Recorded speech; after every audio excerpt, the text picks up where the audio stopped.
असल में हम सब एक ऐसे इनविजिबल जाल में फंसे होते हैं जिसे हम पहचान भी नहीं पाते। माइंड ट्रैप्स ये वो साइकोलॉजिकल जाल हैं जो हमारी सोच को लिमिट करते हैं, हमारी सेल्फ वर्थ को क्वेश्चन करते हैं और हमें एक ऐसी केज में कैद कर देते हैं जहां से बाहर निकलना मुश्किल ही नहीं, नामुमकिन लगता है। शायद आपको लग रहा होगा कि ये सब तो नॉर्मल है, थोड़ा डर लगना, दूसरों से कंपेयर करना, अप्रूवल चाहना। लेकिन क्या हो अगर मैं कहूं कि यही नॉर्मल चीजें आपकी जिंदगी के सबसे बड़े विलेन हैं? इमेजिन कीजिए, आप एक गोल के बहुत करीब हैं, बस एक स्टेप दूर, लेकिन अचानक आपके अंदर से आवाज आती है, क्या तुम सच में इसके लायक हो? और आप रुक जाते हैं। हम सब के अंदर एक ऐसा हिस्सा है जो हमें बार बार पीछे खींचता है। कभी वो गिल्ट की शक्ल में आता है, कभी डाउट बनकर, और कभी ऐसी परफेक्शन की भूख लेकर जो कभी सेटिस्फाई ही नहीं होती। बाहर से सब कुछ ठीक लग रहा होता है, लेकिन अंदर ही अंदर हम हर रोज खुद सिन रहे होते हैं। आपको पता भी नहीं चलता और आप हर दिन उस सोच के शिकार हो जाते हैं जो आप ही के अंदर पल रही होती है। यही माइंड ट्रैप्स धीरे धीरे आपकी मोटिवेशन को खा जाते हैं, आपकी क्लैरिटी को धुंधला कर देते हैं और आपकी पूरी पोटेंशियल को दबा देते हैं। और सबसे खतरनाक बात ये, ट्रैप्स इतने सेटल होते हैं कि आपको लगता है ये तो मेरी सोच है, इसमें गलत क्या है। अगर आप रेडी है अपनी सोच को डिकोड करने के लिए, अगर आप सच में अपनी जिंदगी में क्लैरिटी, कॉन्फिडेंस और कंट्रोल चाहते हैं, तो इस वीडियो को एंड तक जरूर देखिएगा, क्योंकि यह सिर्फ एक किताब की समरी नहीं, एक माइंडसेट की सर्जरी है। चाइल्ड इनप्टर we in the trap of negative thinking. कभी कभी जिंदगी में ऐसा लगता है जैसे हर तरफ अंधेरा छा गया है, कुछ भी अच्छा नहीं हो रहा, और जो हो रहा है उसमें भी कोई कमी जरूर है। हम एक ऐसी सोच में फंस जाते हैं जहां हर बात में नेगेटिविटी दिखने लगती है। किसी ने तारीफ की तो लगता है झूठ बोल रहा है, कुछ अच्छा हो गया तो लगता है अब ज्यादा देर नहीं, कुछ बुरा होने वाला है। यह सब ऐसे ही नहीं होता। ये एक ऐसी सोच का नतीजा है जो धीरे धीरे हमारे अंदर घर कर जाती है। नेगेटिव थिंकिंग ये सोच अंदर से हमारी एनर्जी को खा जाती है। चाहे बाहर से कितनी भी सक्सेस मिल जाए, अंदर एक खालीपन बना रहता है। हर छोटी परेशानी पहाड़ जैसी लगने लगती है और हम खुद को एक ऐसे लूप में पाते हैं जहां हर दिन वही थॉट्स दोहराए जाते हैं।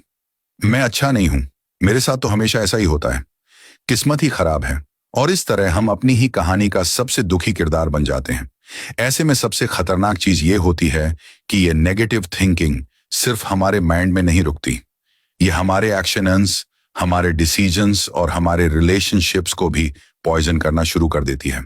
एक छोटी सी गलती को हम फेल्योर मान लेते हैं, कोई सजेशन दे दे तो उसे क्रिटिसिज्म समझ लेते हैं, और जब कोई जेन्युइनली केयर करता है तो भी उस पर शक करते हैं। कभी गौर किया है, जब माइंड में बार बार नेगेटिव थॉट्स आते हैं तो बॉडी भी उसका साथ देने लगती है। नींद उड़ जाती है, मोटिवेशन खत्म हो जाती है और एक भारीपन सा महसूस होता है। यही रीजन है कि यह सोच सिर्फ मेंटल नहीं रहती, वो इमोशनल और फिजिकल हेल्थ को भी स्लोली डिनमिस करने लगती है। लेकिन इसका सबसे गहरा असर उस चीज पर होता है जो हमारी सबसे बड़ी ताकत होनी चाहिए, सेल्फ बिलीफ। नेगेटिव थिंकिंग हमें खुद पर भरोसा करना ही भुला देती है।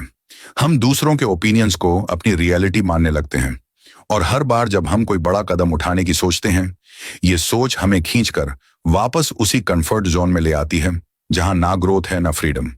पर अब सवाल यह है कि इससे बाहर कैसे निकला जाए। इस सोच को बदलने का पहला स्टेप है अवेयरनेस। जब हम रिकॉग्नाइज करना शुरू करते हैं कि ये थॉट्स हमारे अंदर कैसे और कब ट्रिगर होते हैं, तभी हम उन्हें रोकने की ताकत बना पाते हैं। और दूसरा स्टेप है रिप्लेसमेंट।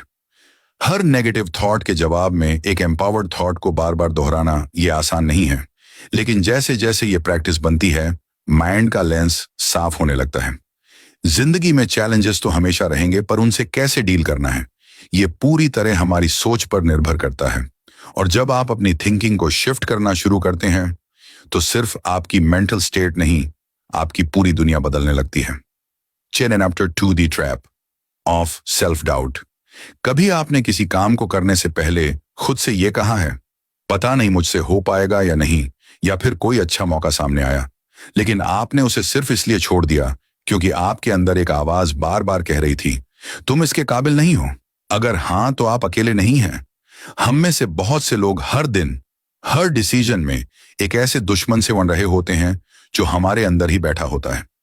सेल्फ डाउट ये वो शक है जो धीरे धीरे हमारी कॉन्फिडेंस की जड़ें काट देता है। ये वो विस्पर है जो हर अचीवमेंट को लक कहता है और हर कोशिश को फेल्योर में बदल देता है, बिना कोशिश के भी। सेल्फ डाउट का सबसे खतरनाक पहलू ये है कि ये धीरे धीरे हमारी आइडेंटिटी बन जाती है। हम खुद को उस लेंस से देखने लगते हैं जैसा वो शक हमें दिखाता है। मैं ऑर्डिनरी हूं, मुझ में कुछ खास नहीं है, मैं हमेशा गलती कर देता हूं, लोग क्या सोचेंगे। और ये सोच इतनी हैबिचुअल हो जाती है कि हम असल में ये मानने लगते हैं कि हमारी वर्थ उतनी ही है जितना हमारे अंदर का डर कहता है। पर क्या आपने कभी सोचा है कि ये डाउट आता कहां से है?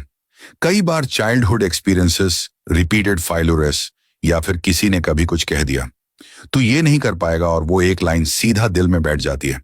फिर हम चाहे कितनी भी मेहनत करें, माइंड हर बार प्रूफ ढूंढता है कि हम इनफ नहीं है। हमारी जिंदगी को इनविजिबल चेन्स में बांध देता है। हम कुछ करना चाहते हैं, एक सपना है, एक गोल है, पर जैसे ही पहला कदम बढ़ाते हैं दिल की धड़कन तेज हो जाती है। माइंड में सवाल उठता है, अगर मैं फेल हो गया तो? और उसे एक सवाल के डर से हम कुछ नहीं करते, बस वहीं रुक जाते हैं, सोचते रहते हैं और जिंदगी की सबसे बड़ी अपॉर्चुनिटीज हाथ से निकल जाती है। सबसे हैरानी की बात यह है कि यह डर हकीकत से ज्यादा हमारी कल्पना में पलता है। 19% फियर्स कभी असल में होते ही नहीं, लेकिन माइंड उन्हें इतना रियल बना देता है कि वो हमें पैरालाइसिस की हालत में ले आता है। हम ओवर थिंकिंग करते हैं, वर्स्ट के सिनेरियोस इमेजिन करते हैं और फिर ये डिसाइड कर लेते हैं कि कुछ ना करना ही सेफ है। लेकिन क्या आपने कभी सोचा है जिस चीज से आप डर रहे हैं वहीं आपकी ग्रोथ का रास्ता हो सकती है? जिस कंफर्ट जोन में आप खुद को सेफ समझ रहे हो वहीं सबसे ज्यादा खतरा है। खुद को खो देने का डर हमें अक्षयन से दूर रखता है, लेकिन अक्षयन ही तो वो चीज है जो डर को तोड़ता है। हर बार जब आप किसी डर का सामना करते हैं, उसका सामना करने के बाद जो कॉन्फिडेंस आता है वो डिस्क्राइब नहीं किया जा सकता। वो एक रिमाइंडर होता है कि डर सिर्फ एक इल्यूशन था। और हाँ, डर का होना गलत नहीं है, वो एक नेचुरल इमोशन है, लेकिन उससे भागना, उसे अपनी लाइफ डिसीजंस कंट्रोल करने देना, यही सबसे बड़ा ट्रैप है।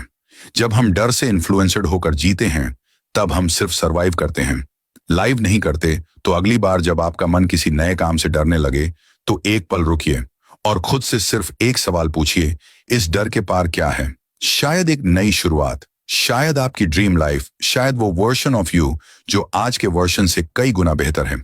डर रहेगा, लेकिन उस डर के साथ चलना सीखना ही जिंदगी है।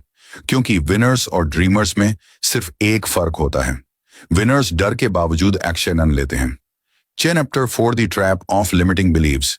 कभी आपने खुद से कहा है, मुझसे ये नहीं हो सकता, मेरी किस्मत में शायद ये लिखा ही नहीं, मैं इतना लकी नहीं हूं, मेरे लिए तो बस इतना ही काफी है? अगर हाँ तो जरा रुकिए, एक पल के लिए सोचिए, आप ऐसा क्यों सोचते हैं? इस दुनिया में सबसे ज्यादा ताकतवर चीज अगर कुछ है तो वो है आपकी बिलीफ, और सबसे खतरनाक चीज भी वही है अगर वो बिलीफ आपके खिलाफ हो। हम सबके अंदर कुछ ऐसे इनविजिबल रूल्स होते हैं जो हमें खुद को एक्सप्लोर करने से रोकते हैं। ये रूल्स हम खुद नहीं बनाते, ये हमें इनहेरिटेड मिलते हैं, बचपन से, समाज से, फेल्योर से, कंपैरिजन से, और कभी कभी सिर्फ एक बार की रिजेक्शन से। धीरे धीरे ये रूल्स एक स्ट्रॉन्ग बिलीफ बन जाते हैं कि मैं एवरेज हूं, मैं कभी रिच नहीं बन सकता, मैं प्यार के लायक नहीं हूं, सक्सेस सिर्फ दूसरों के लिए होती है। यही है वो लिमिटिंग बिलीफ्स जो हमारे पोटेंशियल को एक छोटे से दायरे में कैद कर देते हैं। और सबसे दुखद बात यह है कि ये बिलीफ्स हमें कभी डायरेक्टली नहीं रोकते, बल्कि हमें ऐसा फील कराते हैं कि हम खुद ही नहीं चाहते आगे बढ़ना। एक इंसान जिसकी उड़ने की ताकत है, अगर उसे बचपन से यह कहा जाए कि उसके पंख ही नहीं है तो वो जिंदगी भर जमीन पर रेंगता रहेगा। न वो कभी आसमान देखेगा और न ही उड़ने की कोशिश करेगा, क्योंकि उसने मान लिया है कि वो उड़ नहीं सकता। अब सोचिए, कहीं आप भी तो अपनी जिंदगी में कुछ ऐसा ही नहीं कर रहे? आपने कहीं अपने अंदर के पोटेंशियल को किसी इनविजिबल सीलिंग से तो बाउंड नहीं कर दिया? लिमिटिंग बिलीव्स का सबसे ट्रिकी हिस्सा ये है कि वो दिखते नहीं, बस महसूस होते हैं, जैसे आपको किसी चीज में इंटरेस्ट है, लेकिन माइंड तुरंत कहता है तू लेट है शुरू करने में, तेरे पास रिसोर्सेस नहीं है, लोग क्या कहेंगे, कभी ट्राई किया नहीं तो अब क्यों? और हम मान लेते हैं। पर सच ये है कि इन बिलीव्स को तोड़ा जा सकता है। हाँ, मुश्किल जरूर है, लेकिन नामुमकिन नहीं। सबसे पहला स्टेप है उन बिलीव्स को आइडेंटिफाई करना जो हमें रोक रहे हैं, उन्हें क्वेश्चन करना। क्या यह सच है और फिर उन्हें धीरे धीरे रीराइट करना। बिलीफ सिस्टम्स को बदलना एक प्रोसेसर है, एक प्रैक्टिस है, और हर बार जब हम अपने पुराने डर या डाउट को चैलेंज करते हैं, हम एक नया पॉसिबिलिटी गेट खोलते हैं। हर महान व्यक्ति की सक्सेस स्टोरी की शुरुआत यहीं से होती है, जब उसने अपने लिमिटिंग बिलीफ को तोड़ा, जब उसने खुद से कहा क्यों नहीं। वीडियो को लाइक करें, चैनल को सब्सक्राइब करें और कमेंट में बताएं कि आपको हमारी वीडियो कैसी लगी।